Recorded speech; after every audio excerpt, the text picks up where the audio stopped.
right. Welcome, everyone, and truly welcome. And thank you very much for making the time to join this session.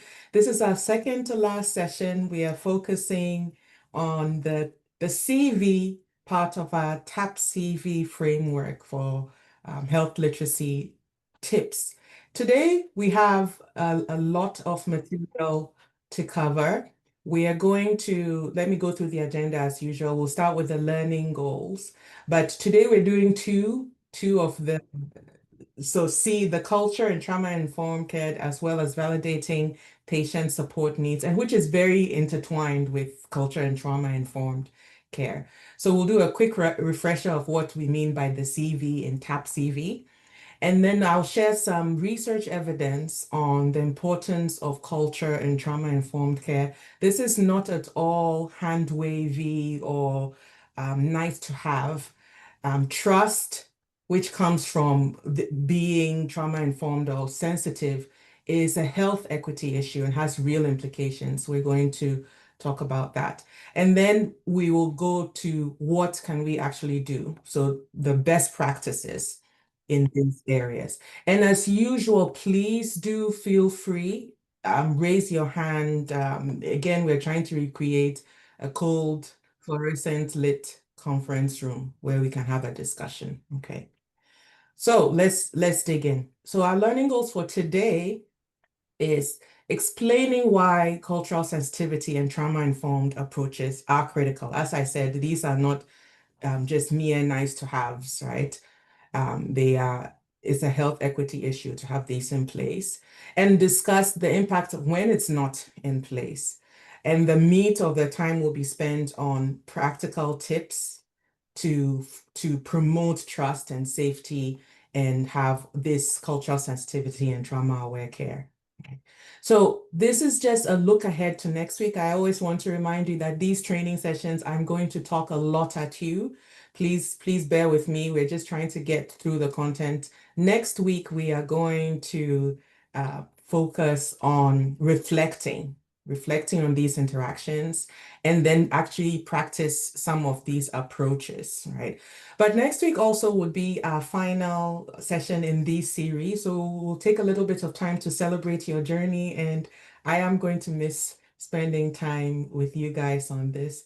So we also want to make sure that you teach forward some of the things that I am teaching forward from places that I have learned, okay? All right, so was that a comment, someone? I heard, okay, I think it was just, A doctor? yes, This is Paula. Before I forget, just to let you know that we have a IHS cancer care prevention or cancer prevention and care conference in Minneapolis. And I know many of us will be there, the HPDP people. So just a heads up on that. okay. And when is that happening? That's the what is it, the 12th through the 15th?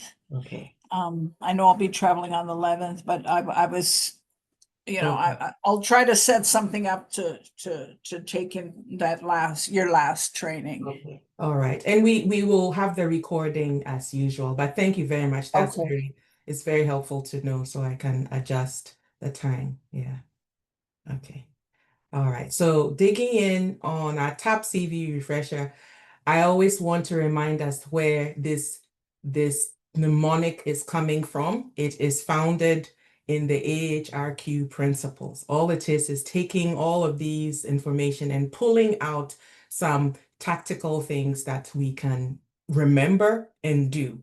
So we're talking CV today is culture and trauma-informed care, validating patient navigation and support needs. You'll find out through this conversation that I often just defer to the culture and trauma informed, because really, once you're doing that well, you will be validating that the patient navigation and support needs.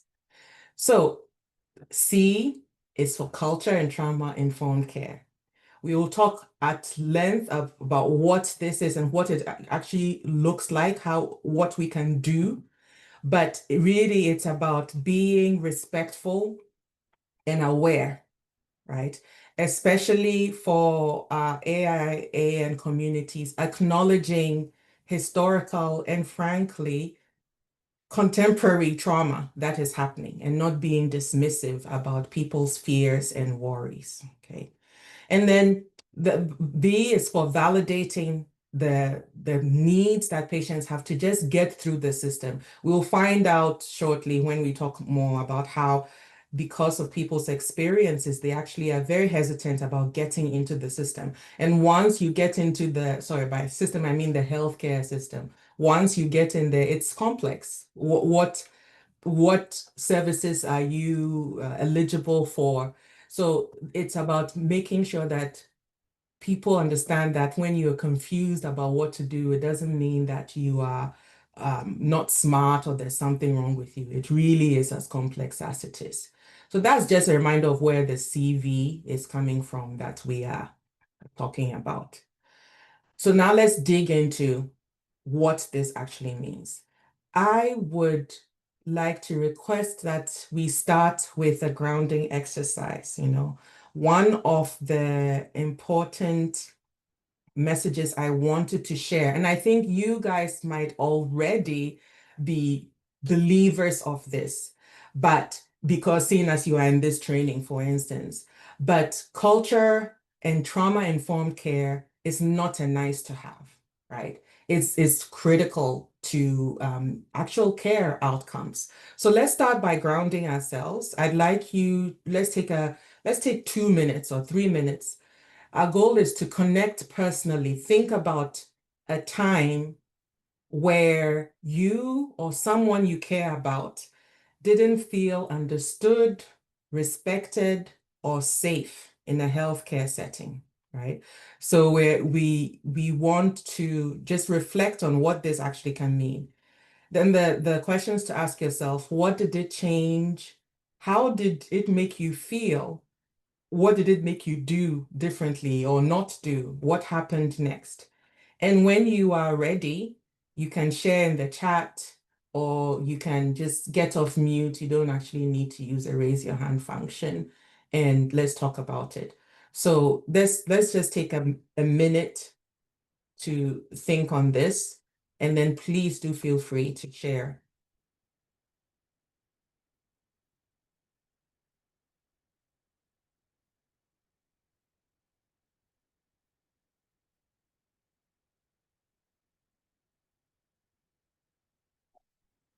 Emily, please go ahead. Hi. I guess I just like to share one of the times that I remember because I was raised by my grandparents and my grandpa did not speak English. He spoke Navajo. My grandma, she was very fluent in English and Navajo, but a lot of the times I would have to translate. I was very tiny, like kindergarten. I would have to try. I didn't know what I was saying. The healthcare. I mean, the words they were saying, I didn't know how to say it in our language, and it was just all messed up half the time. Probably scared my grandpa a lot, but but I tried my best to explain things to him when I was so small. But my grandma would be there. If she wasn't there, it would be hard for me to try to explain to him and forget about taking medication because I wouldn't.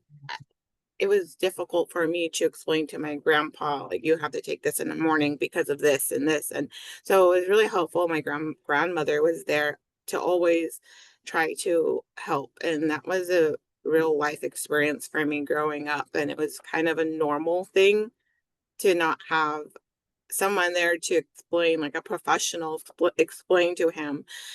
And it's kind of heartbreaking now thinking about it for my grandpa. And he tried so much, and I would always try my best to help him, but that's a real life experience. Yeah. Thank you for sharing that. That does sound, it's a lot on you as the young child, but how much trust will the adult have in that situation if they are having to rely on a kindergartner and they didn't have someone to speak to them directly? Anyone want to share with the group? Actually, let me see if anything came in the chat.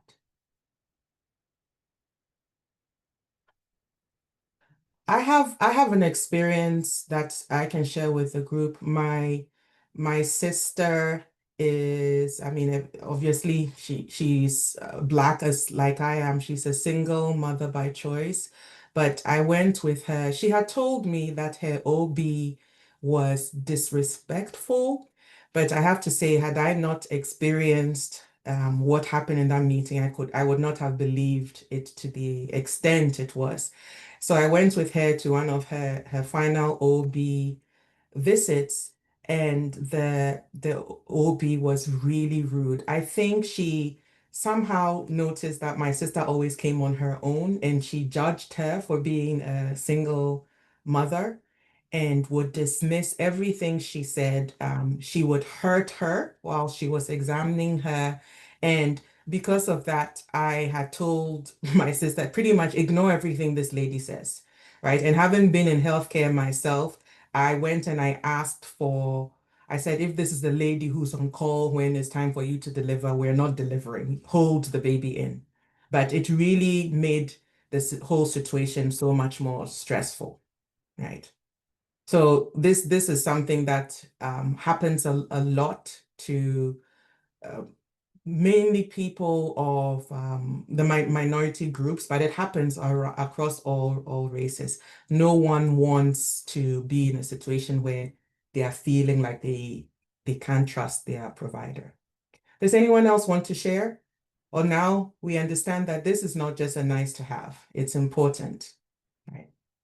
Okay, let's move on here. So that exercise hopefully brought something in your own experience home.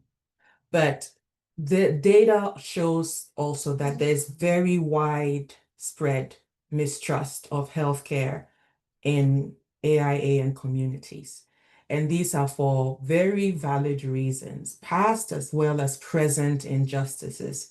Now think of the being on edge that we can imagine Emily's granddad felt, and I can say that even thinking back on that experience, I felt over half of AIA and adults brace for negative experiences if they need healthcare. Just just the fact that you're going in is scary because you are bracing for, they're preparing for insults from staff or providers. They feel a need to adjust their appearance in order to try to avoid some of these negative interactions. So that's big. This is very widespread. And then 1 out of 4 actually experience the discrimination. And I have to say, just because there's a gap between who is bracing for it and who's experiencing for it, it's not something to discount. Even just being anxious about it is going to impact your experience, right?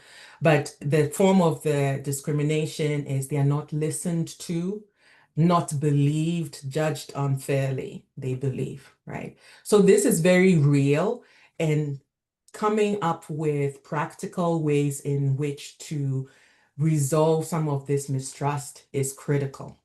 I like this saying that I forget where I read it, but it says trust is a health equity issue. It's not just a nice to have. Is this scope or the scale of the issue, is it surprising? Is it something that you are well aware of, experience on a daily basis? Or I just love to hear, because this is coming from research. I'd love to hear from you being in the IHS if this is something that you have come across. Hi, Vivi. This is Yeah.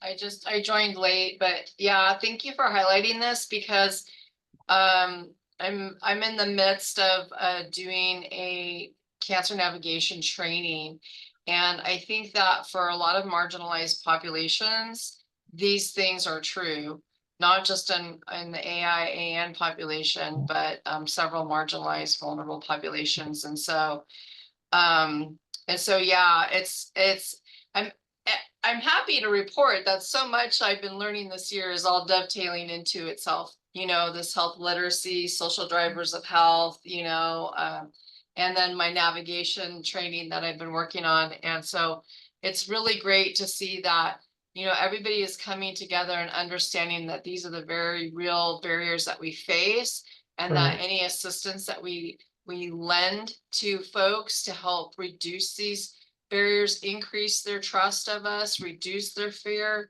Yeah. only results in better outcomes for them. It does. And thank you very much. I see Paula and Emily, you confirmed that this is the norm, and sadly, and believed. Anna, you were saying that all marginalized communities experience it. This is true. The AIAN community, 52%, is second only to what happens to Blacks and people of African descent, which for that is 60% that feel they have to prepare for insults. And it's no, I experienced it myself with my sister's visits that I shared. So again, coming back to this, I think almost mantra that trust is a health equity issue. Research also shows that low trust is deepening the health disparities.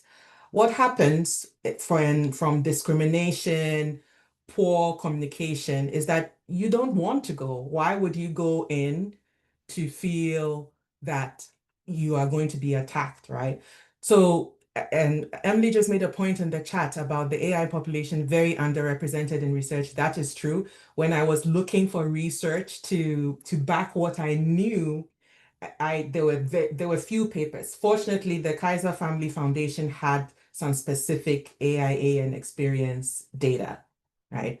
But again, in lots of the bigger research, the population is under surveyed or under measured. So we don't actually have good data. But this is something that we can even tell from stories, right? And also just extrapolating our own experiences. You delay or avoid the care. And like I said to my sister, because I really disliked what the doctor had said, non-adherence to treatment.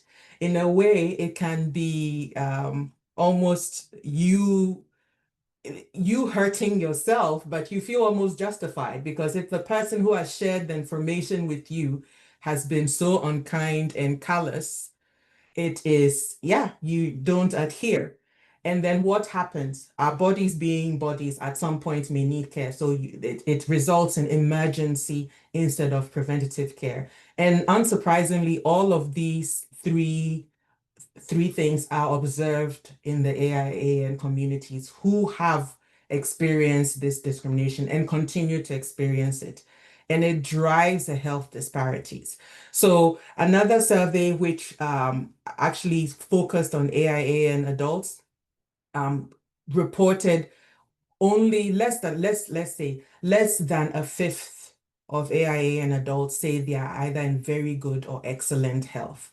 And this is compared to almost 50%, okay, let me just call it 45% of Caucasian adults. The disparity is real, and the lack of trust is really impacting these disparities. So this case in point was about cancer care, something as important as cancer care. The AIAN, this was done in I think this one was measured in Hopkins. I'm not sure. The quote is, sorry, the citation is here. We need to check it. But there were AIAN patients and other patients of other backgrounds. The AIAN patients recorded higher levels of mistrust because of their prior experience, and they actually did not follow as much the cancer care and screening that was recommended, right? And this low trust is translating into very real outcomes. Okay. So I just wanted to set the base and also maybe give you a little bit of information if anyone is thinking that it's hand wavy and soft to say culture informed and trauma informed care. But here is the brightness that we can look to and have some hope. Research also shows that having culturally sensitive practices can help strengthen trust, right? The trust can be rebuilt. So showing trust for tradition, respect for traditions, using plain language, engaging community voices, supporting patients' choice, all of these things that we can relate to as human beings, make us feel safe, seen, heard. It translates into more trust. So this was one survey done it's a qualitative and a little bit of quantitative, done in Navajo Nation. And I am sure some of you will probably know this work that was done, but they found that the patient experience improved when they said they had CHRs who respected their practices. So this is a little bit of a beacon of light to say that there is something we can do about this situation. There is something we can do about the fact that people are delaying care or just not following the treatment or waiting till things have gotten so dire, right? Because of the lack of trust. So any thoughts on this around the rebuilding trust before we move on to what we can do now? Doctor, this is Paula. So, this topic, I think, ignites emotions in many of us here today because we've experienced it firsthand, right? So I know with me, having taken my elderly parents for many doctor's appointments, um, I think if there's a welcome as you come in the door, I think for me as a Native person and my Native parents, if there was a welcoming sign at the door, I think that really helped to build some trust, like a safety, like a safe space, knowing that you're welcome. I think some clinics should have greeters at the door, right? And welcoming people, just welcome, glad you're here today. I know that sets the tone for like, okay, I think we're going to be okay, right? But I've taken my family to off the reservation facilities, and that's where it's a little scary for people, right? Some of the border towns. And so, the first thing I would sense is this a welcoming place?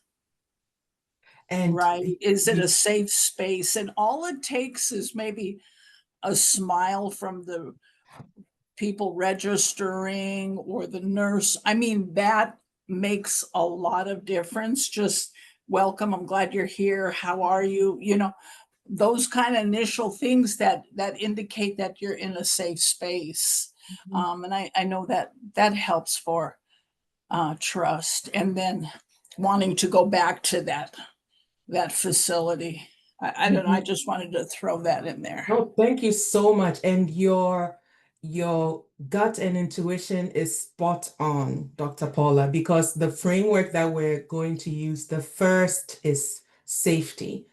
And part of that is the welcoming people, not just physical safety, emotional safety, kinds of safety. But let me take a step back and introduce this framework, and we will talk through some more. But you are spot on in where you are starting. So I'm sharing with you this framework. You may have seen it in other places. This is from the CDC and SAMHSA. It's a widely used approach to trauma, being trauma informed. I literally went to their website and took out the framework. This is, as you can see, this is not something that I drew anymore because I wanted you to be able to have a tie back to when you see it in other places, right? But what I've done is I've adapted these principles to the realities of the AIA and communities. So we are going to use this framework, these 6 principles.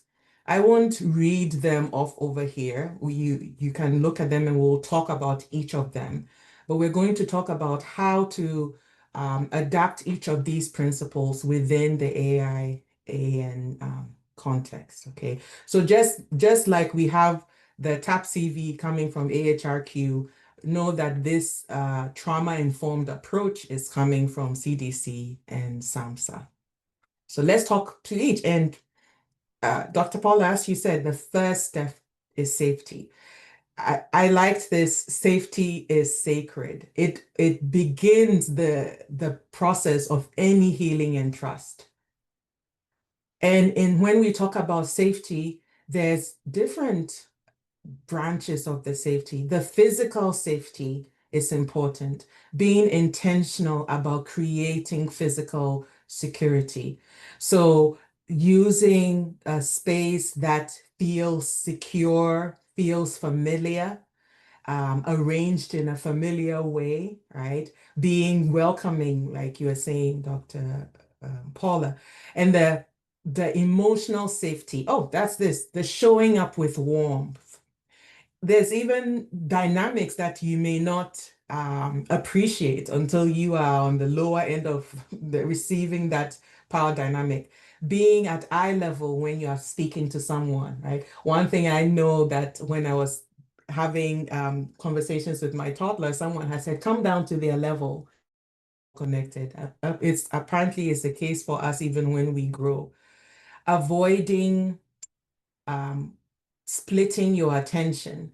If someone is dealing with something that may be life altering for them, and it seems like it's not that important to you because you're doing several other things, there isn't an emotional safety there. And validating people's feelings, even if they are unspoken. If you've delivered information that you know, for instance, that someone would be skeptical about because of your understanding of history or prior interactions, you call that out. If you delivered information that is scary, you call that out, even if they haven't spoken them out. So safety, physical safety, emotional safety, psychological safety. I liked this. I split out safety because I wanted to have at the top of all our minds that safety is not just about the space. It's not just about the space. This idea of psychological safety, let people be themselves. It was around people feeling that they need to change their appearance, change what they think and say. So one way to encourage psychological safety is affirm people's questions and ideas, right? Um, being curious, not corrective. That means, for instance, if someone says something that you feel like, oh my God, how could this be right? It should be curiosity on your part of what may I be missing instead of trying to correct them to come over to you. And sharing that you are learning too. If it's a clinical setting, medicine doesn't know much, right? We may feel like we know more than 200, 300 years ago, but that's still pittance. And we are all learning. So sharing that openness allows people to be more of themselves also. So, oh, wait, and on psychological safety, acknowledging that sometimes people are doing their best is okay. And their best may not necessarily be leading to the outcomes, but acknowledging that the effort and the care that they are taking. Okay. And another dimension of safety to consider is social safety, using the choice of the language, right? It's nothing more painful than having someone say to you, you people. And then what immediately you get defensive. What do they mean by you people? Which people?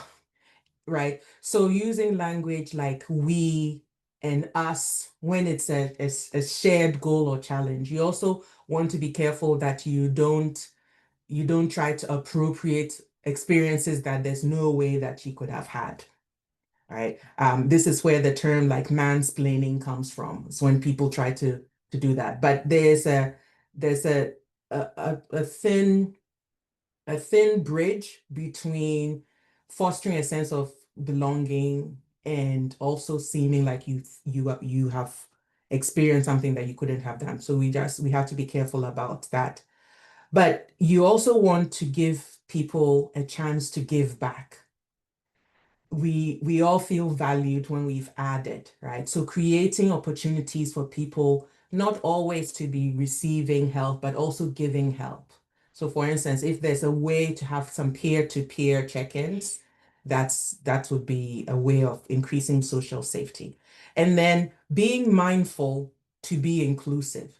If you are in a setting where the dynamic is such that someone or a group is being left out or not being heard, you want to use your position, whatever it is, to invite that person and increase their social safety.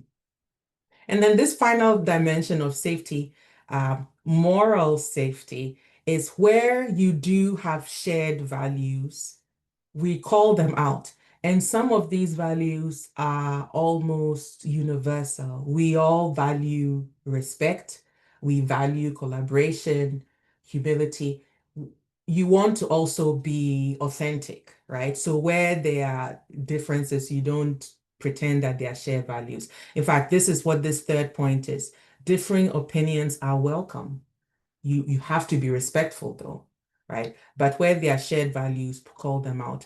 And then around serving AI, AN populations, you have to acknowledge the historical and cultural realities. You have to call out that we have to almost go above and beyond the typical need for honesty because so much pain and damage has been done.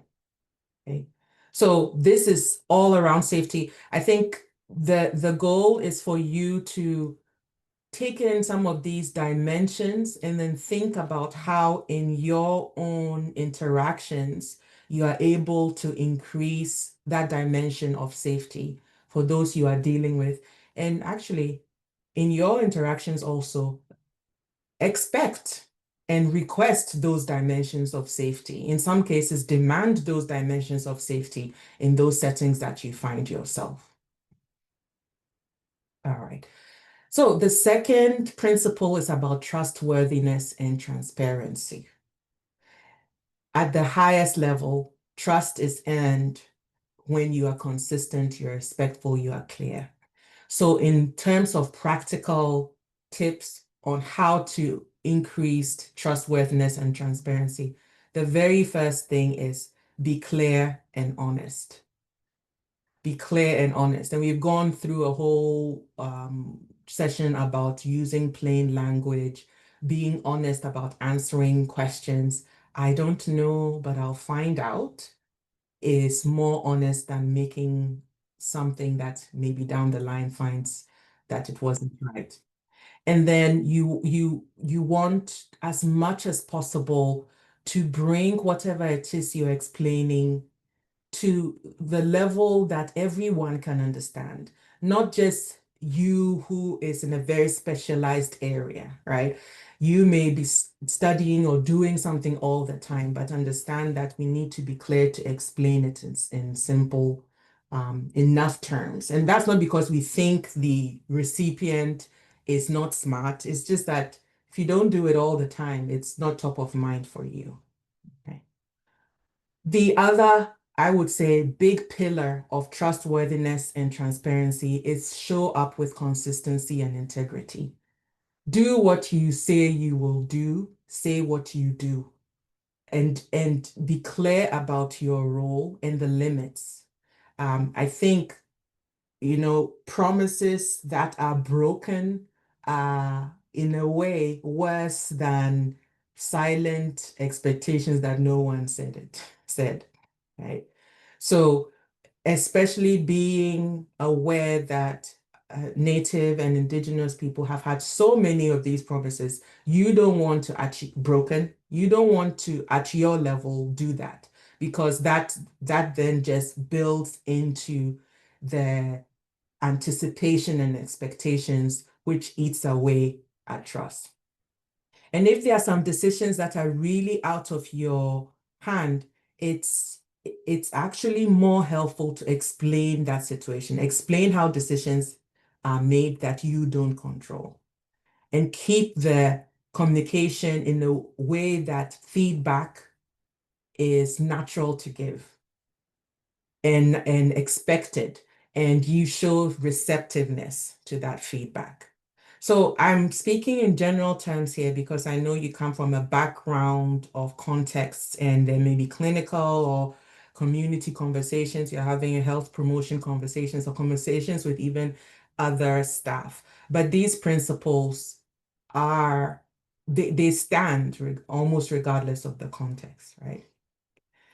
Then the third pillar about this trustworthiness and transparency is honor people's experiences, acknowledge the history, honor them. This is a special, how should I put it?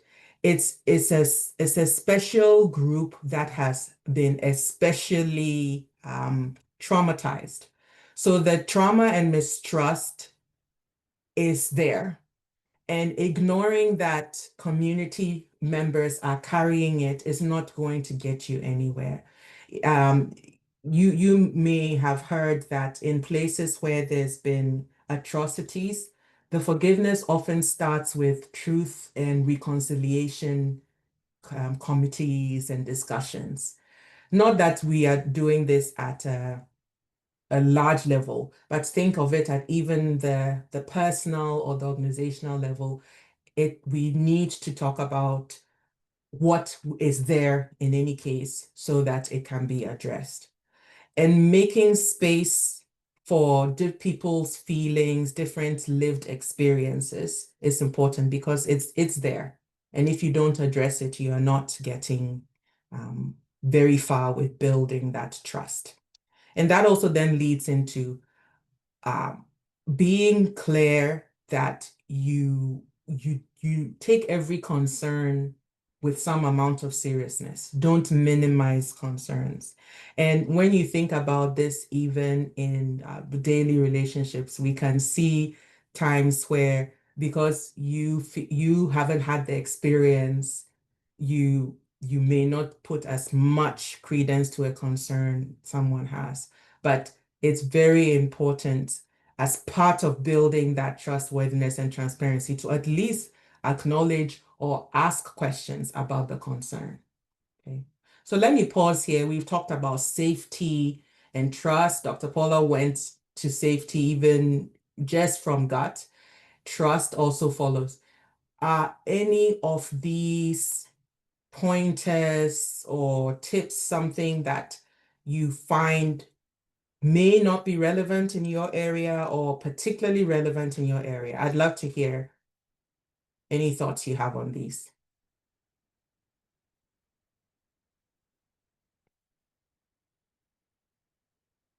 This is where we miss Gary. I miss Gary. Hi, it's Emily. Oh, hi, Emily again. Thank you. I think for the check for understanding, not agreement, I think that one's very important because a lot of times when a patient's being told things by a doctor or a pharmacist or something, and they'll just go along with it and like, okay, okay, okay. And then not even leaving the parking lot, they'll come and like, what did they say? When do I take this? What? And it's real life experience.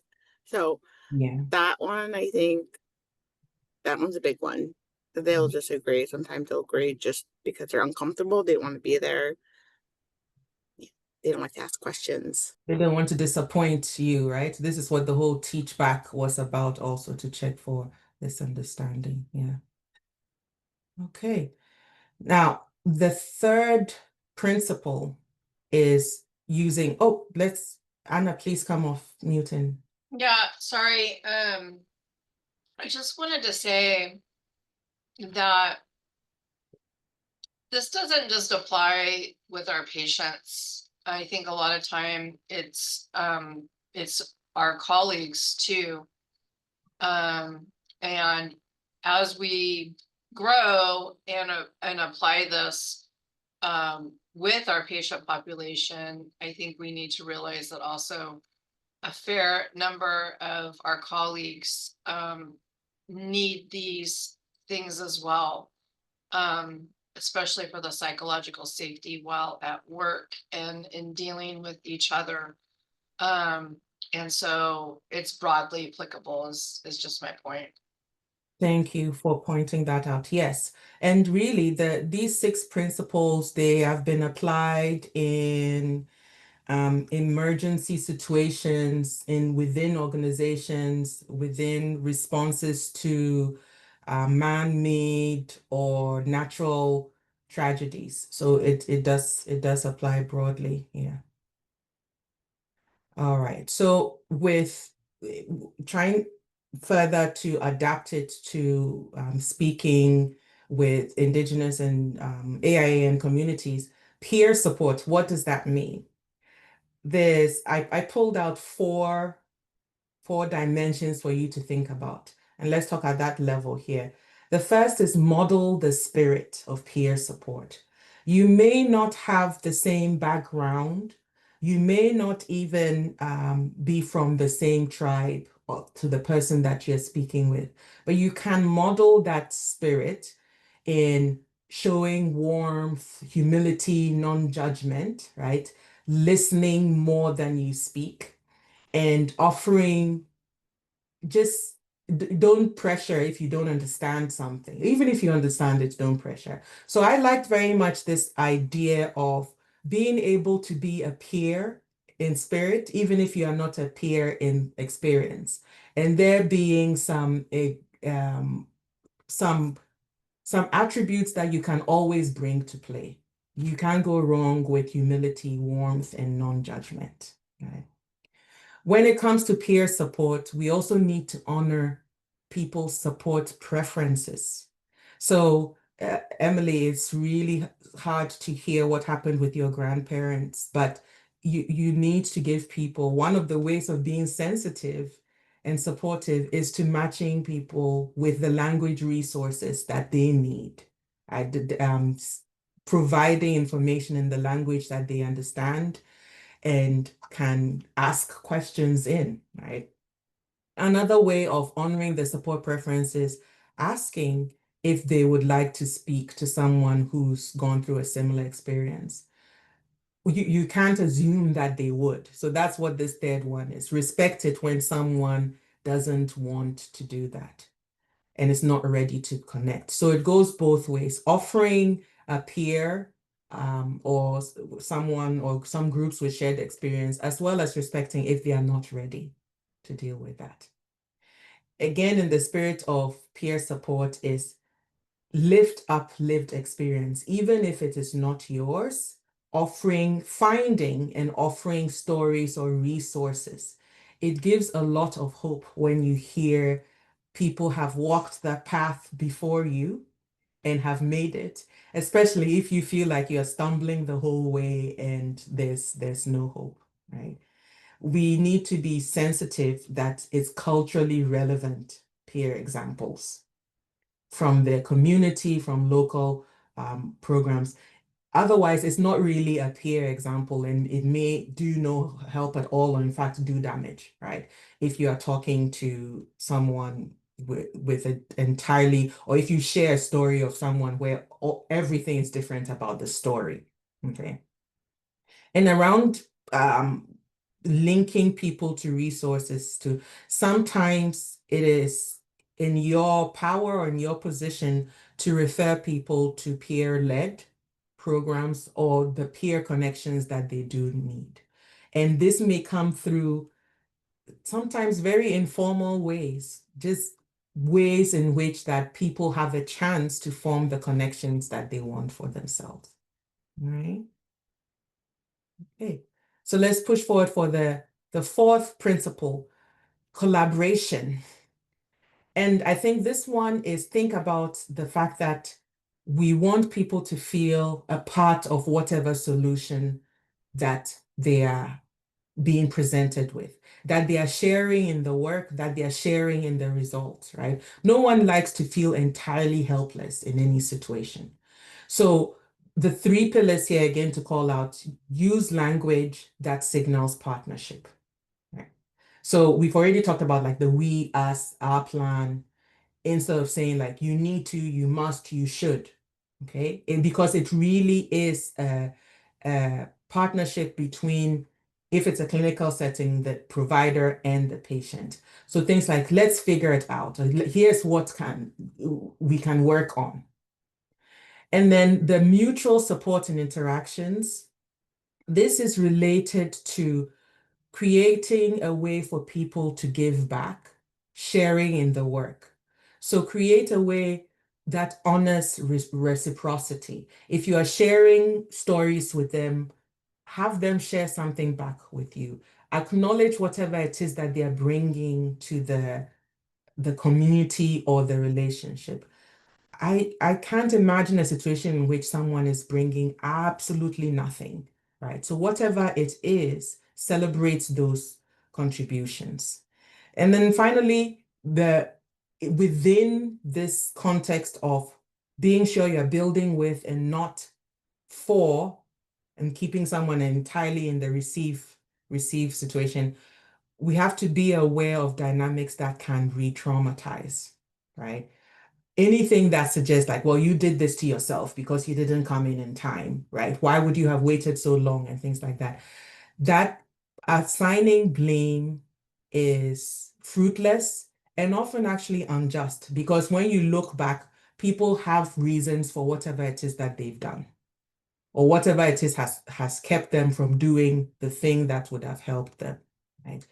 We want to also, in terms of re-traumatizing, avoiding blame, but you also don't want to give a sense that you are the fixer, you are the savior, and you are here and you change everything about their lives. That can also push people away and end up not being receptive to whatever you are sharing. So we've talked about inviting voices if they are not already in there already. So I'll skip that one.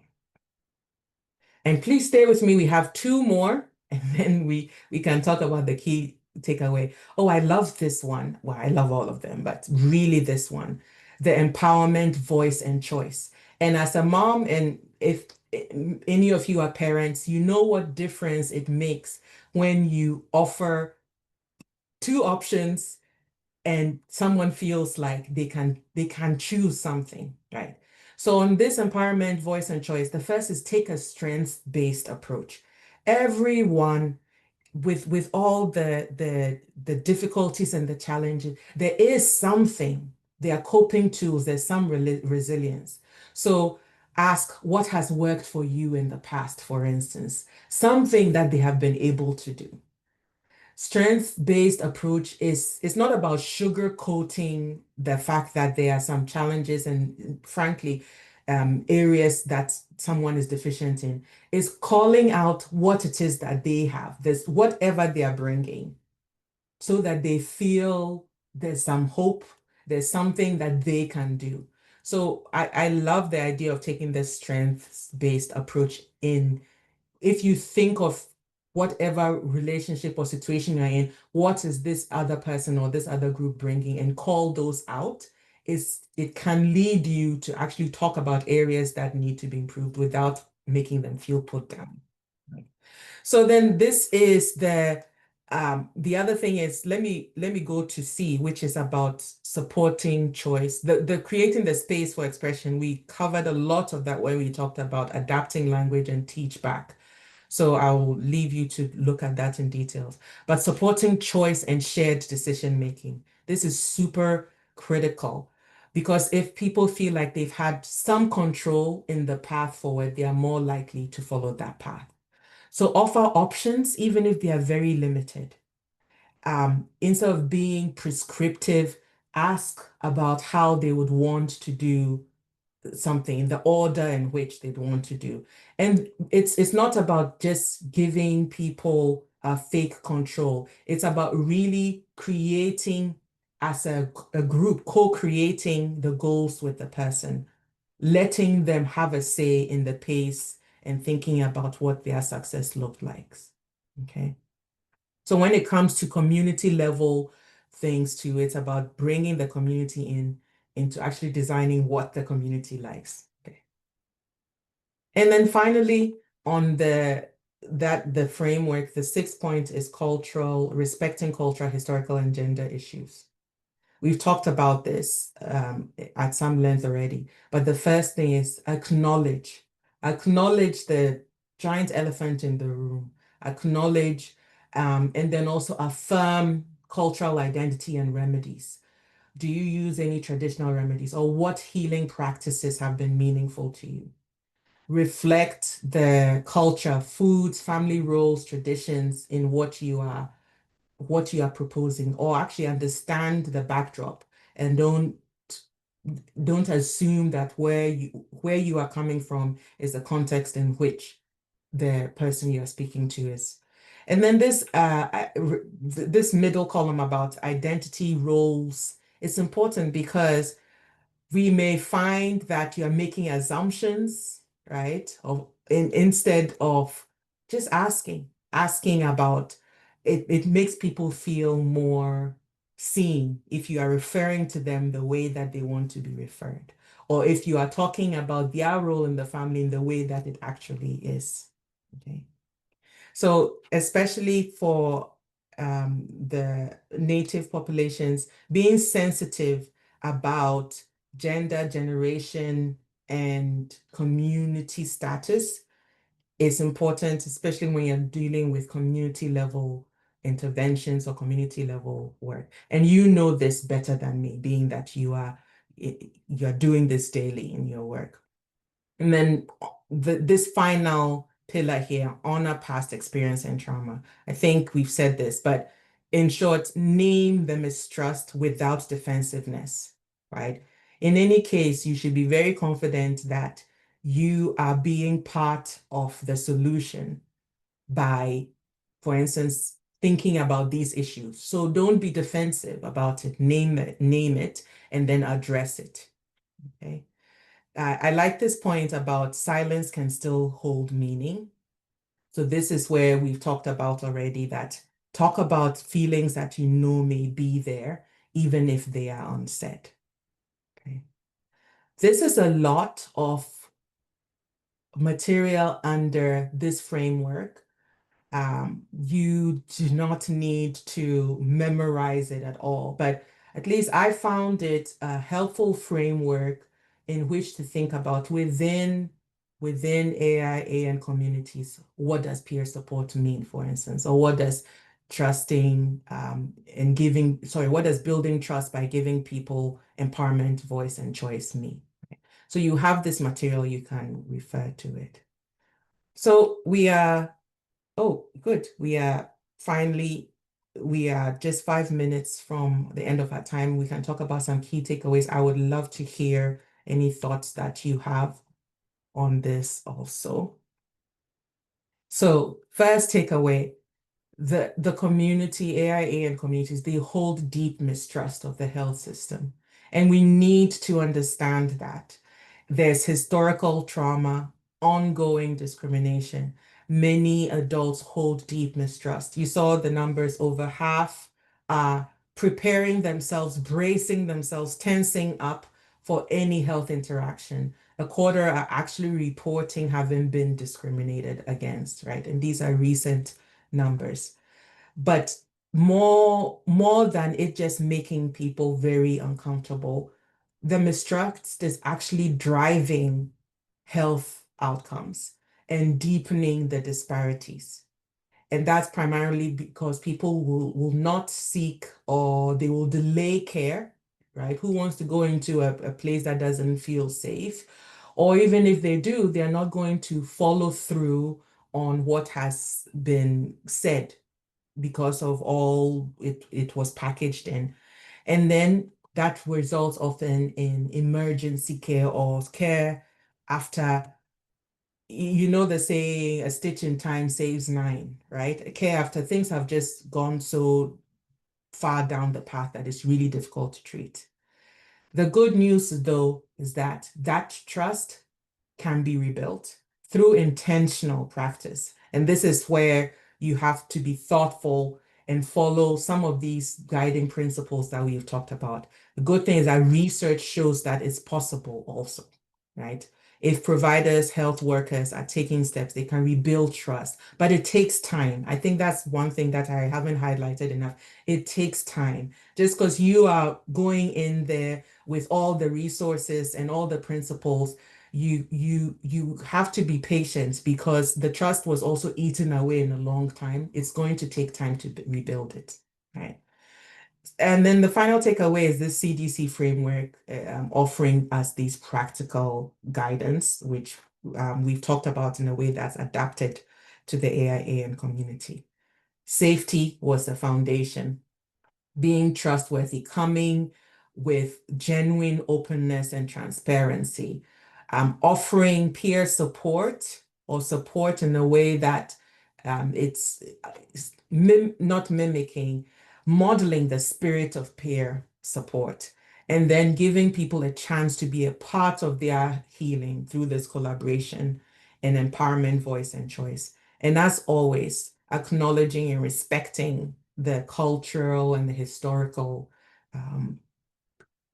experiences that people have had that shapes the way they are acting right now. Okay. All right. So that's what I wanted to share today with us. We have, oh, I would appreciate as always if you scan this QR code or let me put in to the chat the